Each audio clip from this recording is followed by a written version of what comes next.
হঠাৎ করে এমন একটা সময় আসবে ইজার শামসু কুবিরাত, সূর্যের মধ্যে আলো থাকবে না। ওয়াইজান নুজুমুন কাদারাত, নক্ষত্র মলিন হয়ে যাবে। ওয়াইজাল জিবালু সুইরাত, পাহাড়গুলো রুইয়ের মতন উঠতে থাকবে। ওয়াইজাল ইশারু উত্তিলাত, উটের মালিক উটের খবর নিবে না, এরকম ব্যাংকের মালিক টাকার খবর নিবে না, দোকানদার দোকানের খবর নিবে না, পেরেশান হয়ে যাবে এই কিয়ামতের ভয়াবহ অবস্থার কারণে। ওয়াইজাল ওয়াহুশু হুশিরাত, হিংস্র জন্তুগুলো সব এক জায়গায় জমা হয়ে যাবে। ওয়াইজাল বিহারু সুজ্জিরাত, সাগর মহাসাগরের মধ্যে তুফান শুরু হয়ে যাবে। একটা ঢেউ আর একটা ঢেউর সঙ্গে আঘাত লেগে সাগর মহাসাগরের মধ্যে আগুন লেগে যাবে। বঙ্গোপসাগরের আগুন হয়ে যাবে, আটলান্টিক মহাসাগর আগুন হয়ে যাবে। সাগর মহাসাগরের আগুন জাহান্নামের আগুনের সাথে যোগ দিয়ে এই পুরাটা দুনিয়া আগুনের কারখানা হয়ে যাবে। ওয়াইজান নুফুসু যুবিজাত, নেককার বদকার আলাদা হয়ে যাবে। ওয়াইদাল মাউউদাতু সুইলাত বিআইয়ি যামবিন কুতিলাত, জাহেলের যুগ, আরবের জাহেলেরা নারী সন্তানদেরকে জীবিত দাফন করে দিত, কোনো বিচার ছিল না, কোনো ইনসাফ ছিল না। হাশরের ময়দানে আল্লাহ তাআলা জিজ্ঞাসা করবেন কোন অন্যায়ের কারণে এই নারীদেরকে জীবিত অবস্থায় দাফন করা হয়েছিল। এইভাবে ওয়াইজাস সামাউ কুশিতাত, আসমানের আবরণ বটে ফেলবেন, আসমানকে আল্লাহ তাআলা ধ্বংস করে দিবেন। ওয়াইজাস সুহুফু নুশিরাত, আপনার আমার আমল নামা খুলিয়ে যাবে। ওয়াইজাল জাহিমু সুইরাত, জাহান্নামকে আল্লাহ তাআলা উত্তেজিত করবেন।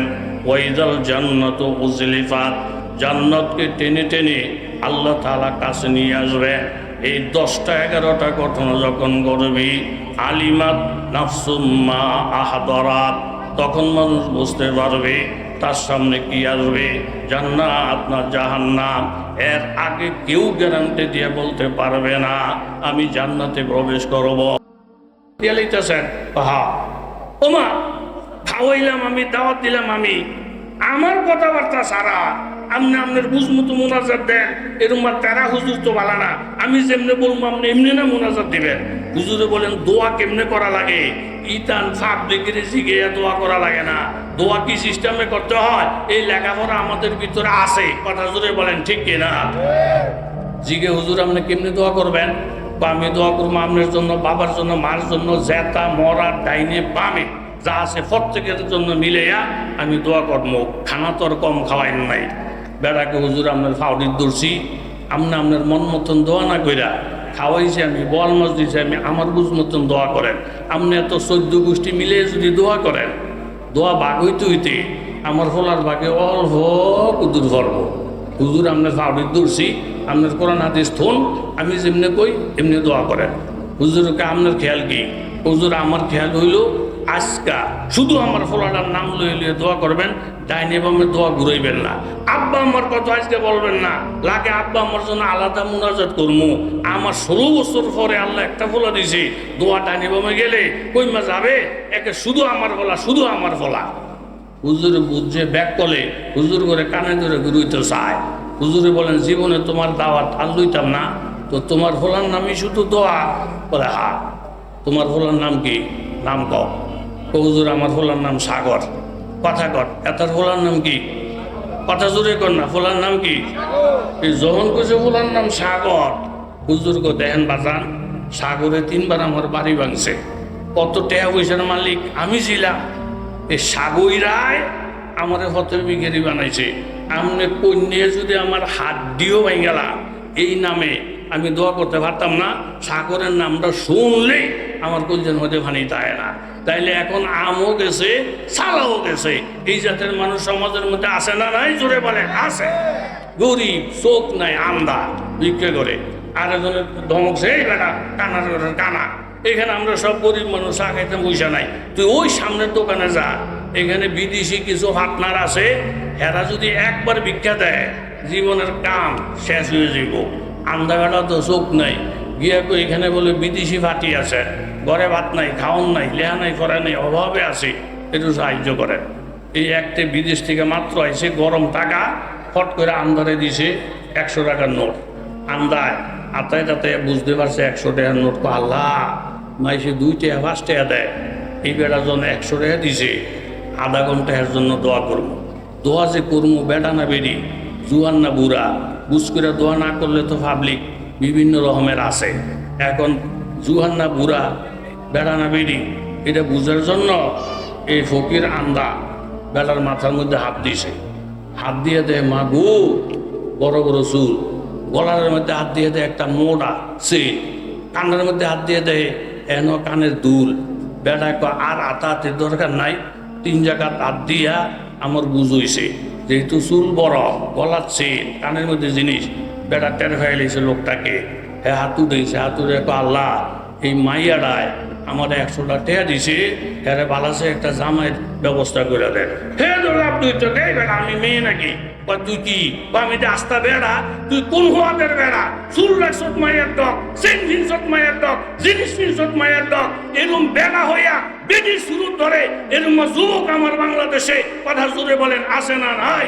কোরআনের হাদিসের মধ্যে আল্লাহ রসুল এরশাদ ফরমান, যেই পুরুষ নারীর বেশ ধরে ওই পুরুষের উপর আল্লাহ লানত, যেই নারীরা পুরুষের বেশ ধরে তাদের উপর আল্লাহ তাআলা লানত। কথা বলেন ঠিক কিনা? আলেম তোমার কথা চলবে, তোমার গজব আসবে, তুমি আলেমের কথা চলো, তোমার উপরে রহমত আসবে, হাজার রহমত আসবে। কথা বলেন ঠিক কিনা? তাইলে দাওয়াত দিতে গেছেন কয়জন? কথা কোন কয়জন? নবী দাওয়াত দিছে 1000। এখন বিবি বললেন, স্বামী গো আমার, একজন দাওয়াত দেওয়া আমাদের সিদ্ধান্ত, আমরা হইলাম উম্মত, উম্মতের কথা মাইনা চলা নবীর উপরে ফরজ না ওয়াজিব না। আর নবী যদি কোনো ফয়সালা দেয়, বুঝে আসুক তাই না আসুক, ফয়সালাটা যদি সত্য হয় এটা মান্য চলা তোমার উপরে ফরজ, আমার উপরও ফরজ। তুমি নবীর সাথে বেয়াদবি করো না, 1000 সাহাবী নিয়ে নবীকে আসতে দাও। আর এই কথা চাই না রাখো, সূরাতুত তাহরিমা 23 পারা, ইয়াউমা লা ইউখজিল্লাহুন নাবিয়্যা ওয়াল্লাযীনা আমানু মা'হু। আমার আল্লাহ তাআলা নবীর সামনে বলেন, ওই দিনের কথা স্মরণ করেন বাজার, সেই দিন ইজ্জতওয়ালা মানুষ ইজ্জত হারাইয়া ফেলবি। অনেক সুখী সুখী মানুষ দুঃখের সাগরে হাবুডুবু খাবে। সেই বিপদের দিন, ইয়াউমুল হাসরের দিন, আমার আল্লাহ তাআলা নবীকে অপমান করবেন না। ওয়াল্লাযীনা আমানু মা'হু, নবীর সঙ্গে ইমানদার যারা মুমিন তাদেরকে অপমান করবেন না। ইয়াসআ নূরুহুম বাইনা আইদিহিম ওয়া বিআইমানিহিম, মুমিনদের ডানে বামে নূর থাকবে। ইয়াকুলুনা রাব্বানা আতমিম লানা নূরানা ওয়াগফির লানা ইন্নাকা আলা কুল্লি শাইইন কাদির। স্বামী গো আমার, নবীকে নবীর কাজ করতে দেন, আল্লাহকে আল্লাহর কাজ করতে দেন। আমার নবী 1000 সাহাবী নিয়া জাবের রাদিয়াল্লাহু বাড়িতে উপস্থিত। জাবের ফাঁক শাক রেডি হয়েছে, বলে হা ইয়া রাসূলুল্লাহ, এই হইল গোশতের পাতিল। ইয়া রাসূলুল্লাহ, এই হইল রুটির পাতিল। রুটির পাতিল আর গোশতের পাতিলটা নবীদের সামনে যখন গেছে, আল্লাহ নবী বরকতের জন্য দোয়া করলেন। আর জাবেরকে বলেন, জাবের মেহমানদেরকে বসে দাও, ডান দিক থেকে খাবার পরিবেশন করবা, ঢাকনাটা সরাইবা না, ভিতরে কি আছে না আছে সেগুলা দেখার চেষ্টা করবা না। এইভাবে মেহমানরা বসে যায়, আল্লাহ নবী নিজে না খাইয়া সাহাবীদেরকে ঘুরা ঘুরা দেখেন। উঁচা মে তেরে খাকা বিস্তরে হে হামারা, উঁচা মে তেরে খাকা বিস্তরে হে হামারা, ये फर्श तो मखमल से भी बढ़कर है हमारा, दीदारे खुदा जलवाए अहमद है नजर में, या ईद का दिन नारसाए महशर है हमारा। जुल्फों को जरा खोल दो, बुर्का को हटा दो, मुद्दत से पेरिशा दिली मुस्तर है हमारा। उम्मत में तुम्हारी है गोला, मुँह में तुम्हारा, तकदीर हमारी है मुकद्दर है हमारा। মেহমান খাবার বসে গেছে, আল্লাহ নবী ঘুরা ঘুরা সাহাবীদেরকে দেখে বলেন, যাবে এইখানে রুটি আরো বাড়িয়ে দাও, এইখানে গোশত আরো বাড়িয়ে দাও। আমার এই উম্মত আজকে 3 দিন পর্যন্ত না খাওয়া, উনি আজকে 2 দিন পর্যন্ত না খাওয়া। সাহাবায়ে কেরাম খায়, নবীজির শত খিদা থাকা সত্ত্বেও নবী নিজে না খাইয়া ওদের উম্মতদেরকে খাওয়ায়। এইভাবে খাইতে খাইতে খাইতে খাইতে বাজান এরকম 1000 সাহাবীর খানা যখন শেষ হয়ে যায়, হযরত জাবের রাদিয়াল্লাহু আনহু বলেন, আমার আসল মেহমান তো নবী। 1000 সাহাবী খাইয়া শেষ, প্রত্যেকে খাইয়া সন্তুষ্ট হয়ে গেলেন। আমি যদি নবীরে খাওয়াইতে না পারি, নবী যদি না খাইয়া যায়, আমার কলিজাটা জ্বলা যাবে, আমি পেরেশান হয়ে যাব। পাতিলের মধ্যে খাবার জানি আছে কিনা। 1000 সাহাবীর খাওয়া শেষ হওয়ার পরে হযরত জাবের রাদিয়াল্লাহু আনহু রুটির পাতিলের থেকে ঢাকনা সরাইলেন, গোশতের পাতিলের থেকে ঢাকনাটা সরাইলেন, সরাইয়া আমার নবীকে বলেন, ইয়া রাসূলুল্লাহ, আল্লাহর জাতের কসম খাইয়া বলছি গো নবী, 1000 সাহাবী খাওয়ার আগে যেই পরিমাণ রুটি, যেই পরিমাণ গোশত পাতিলের মধ্যে ছিল, 1000 সাহাবীর খাওয়া শেষ হয়েছি, কিন্তু খোদার কসম রুটি আর গোশত আগের মতোই দেখা যায়। জোরে বলেন সুবহানাল্লাহ। নবী বলেন, যাবেন কেন ঢাকনাটা সরাইলা, কেন রুটি গোশত কুদরতের মধ্যে হাত লাগাইলা? ওই যে তুমি কিনার বিশ্বাস করছ, তোমার বিবির থেকে তুমি ইমানটারে মজবুত করে নিছ। আমগো কথায় নবী চলবে না, পাবলিকের কথায় হুজুর চলবে না, উম্মতের কথায় নবী চলবে না, বরং নবীর কথায় উম্মত চলবে। বুঝে আসুক না আসুক, তোমাদের স্বামী স্ত্রীর ইখলাসের কারণে, নবীর হুকুমকে মান্য করার কারণে তোমাদের খানার মধ্যে আল্লাহ তাআলা এই পরিমাণ বরকত দান করছিলেন। যদি ঢাকনাটা না সরাইতা, আরো অসংখ্য মানুষও যদি এই বরকতের খানা খাইতো, সহজে বরকতের খানা শেষ হইতো না। জোরে বলেন ঠিক কিনা? এই জন্য বাজান আমি শেষ করব, 7:30টায় আজান হবে, যেখানে আমার আছে। নাসাই শরীফের একটা হাদিস আছে, ইউসুফ ওয়াহলুন নার, নেক বদ যখন হিসাব হয়ে যাবে, একজন বন্দা গুনাহগার, এখন তাদের বদের সংখ্যা বেশি, নেকের সংখ্যা কম। হিসাব অনুযায়ী, নিয়ম অনুযায়ী তারা জাহান্নামে যাওয়ার কথা, কিন্তু তারা মাবুদের রহমতের আশায় ডাইনে যায়, বামে যায়, জাহান্নামের দিকে যায় না। অথচ করা হুকুম হয়ে গেছে, ওয়াসিকাল্লাযিনা কাফারু ইলা জাহান্নামা যুমারা, কাফেরদেরকে হাঁকাইয়া ফিরাইয়া জাহান্নামের দিকে যখন নিয়ে যাবে, হাত্তা ইযা জাউহা, জাহান্নামের কাছাকাছি গেলে, ফুতিহাত লাহুম আবওয়াবুহা, জাহান্নামের সব কয়টা দরজা খুলিয়া যাবে।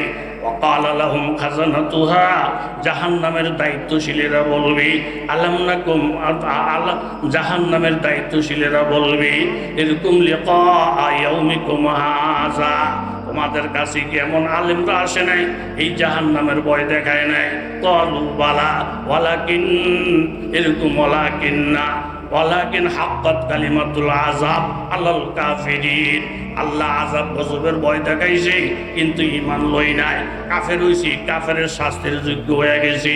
তখন আল্লাহ তাআলা বলবেন, ইলাদখুলু আবওয়াবা জাহান্নামা খালিদিনা ফিহা, এত কথার দরকার নাই, লাথি মেরে জাহান্নামে ফালাইয়া দাও। ফাবিসা মাসওয়াল মুতাকাব্বিরিন, এই অহংকারীদের জন্য জাহান্নাম হলো খারাপ জায়গা। কাফেররা মুসলমান হয় না অহংকারের কারণে। বর্তমান সমাজে বহুত লোক দেখা যায়, আমরা যদি বারবার নামাজ পড়ি, রুকু করি, সেজদা করি, টুপি পিন্ধে, পাগড়ি মাথায় দেই, জুব্বা পরে যদি চলি, তাহলে আমরা যে দাফটের সাথে আছি, দাফটটা থাকবে না, অহংকারের ভাব থাকবে না। অনেক কাফের কলমা পড়তে পারে নাই, তাদের অহংকারের কারণে। মুহাম্মদকে নবী মানলে মুহাম্মদের দাম বাইরা যাবে, আমাদের দাম কমে যাবে। আমরা হয়ে যাব ওনার পিছনের সারির, উনি হয়ে যাবেন আমাদের প্রথম সারির। এই জন্য তারা কলমা পড়তে পারে নাই, অহংকারের কারণে। একদল মানুষকে আল্লাহ তাআলা বলবে, ইউসুফ আহলুন নার, তোমরা তো জাহান্নামী, কাতার বন্দী হইয়া দাঁড়াইয়া যাও। ফায়ামুরু বিহিমুর রাজুলু মিন আহলিল জান্নাহ, যেই রাস্তা দিয়ে জান্নাতীরা জান্নাতের মধ্যে যাবে তোমরা ওই রাস্তায় দাঁড়াইয়া যাও। আমি আল্লাহ কথা দিলাম, একজন জান্নাতি লোক যদি তোমাদেরকে সুপারিশ করে, তোমাদের যত গুনাহ আছে গুনার দিকে তাকাইব না। একজন জান্নাতীর সুপারিশে আমি আল্লাহ গুনার দিকে না তাকাইয়া মাফ কইরা ওই জান্নাতের সঙ্গী বানাইয়া জান্নাতের মেহমান বানাইয়া দিব। তখন এই লোকেরা মনে মনে ভাববে, আল্লাহ আপনি কত বড় সুযোগ করে দিছেন, যেন যে জান্নাতীরা জান্নাতে যাবে দাঁড়িয়ে থাকমু, যে কোনো পরিচিত একটা জান্নাতি সুপারিশ করলে বলে আমাদেরকে আপনি জান্নাত দিয়ে দিবেন, কোনো টেনশন নাই। আমার শ্বশুর বাড়ির বহুত আত্মীয়, আমার ভাইরা সম্বন্ধীর গোষ্ঠী অনেক বড়, আমি কত পরিচিত লোক পাইয়া যাব সুপারিশের মতো, নো টেনশন, আমার আর কোনো টেনশন নাই, আমার কপাল খুললে গেছে। দাঁড়িয়ে যাবে জান্নাতের রাস্তা দিয়া, হাজার হাজার মানুষ জান্নাতে যায় মনের আনন্দের সাথে। তাকে রুইছি দেখি কারোর চিনে কিনা, হাজার হাজার মানুষ আইতাছে, একজন মানুষেরও চিনে না।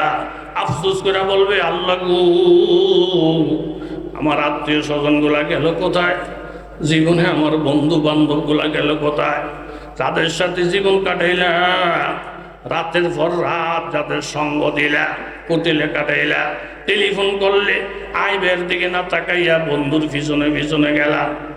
আজকের এই বিপদের দিনে আমার কাটি কাটি বন্ধুরা গেল কোথায়? আল্লাহ তাআলা জবাব দিবেন, যাদেরকে বন্ধু বানিয়ে জীবনে চলছ ওইগুলো সব জাহান্নামে চলে গেছে। আর যা করে মানুষ মনে করো নাই, হুজুরদেরকে 2 পয়সা দিয়া কোনো নাই, আলেমদেরকে 5 পাই দিয়া কোনো নাই, আল্লাহওয়ালাদেরকে 2 পয়সার মূল্য দেওয়া নাই, যাদের সঙ্গ দেওয়া নাই, যাদের সাথে ভালোবাসা রাখো নাই, আজকে এরাই জান্নাতে যাইতেছে। আর যাদেরকে বন্ধু বানিয়েছিল সব জাহান্নামে গেছে। ওই দিন বুঝে আসবে বাবা, আল্লাহওয়ালাদের সঙ্গে জীবনটা কাটাইলে 24 ঘন্টার দরকার নাই, কিছু সময় হইল আলেমের সাথে চলা, এই মন মানসিকতা থাকা আমাদের দরকার আছে না না?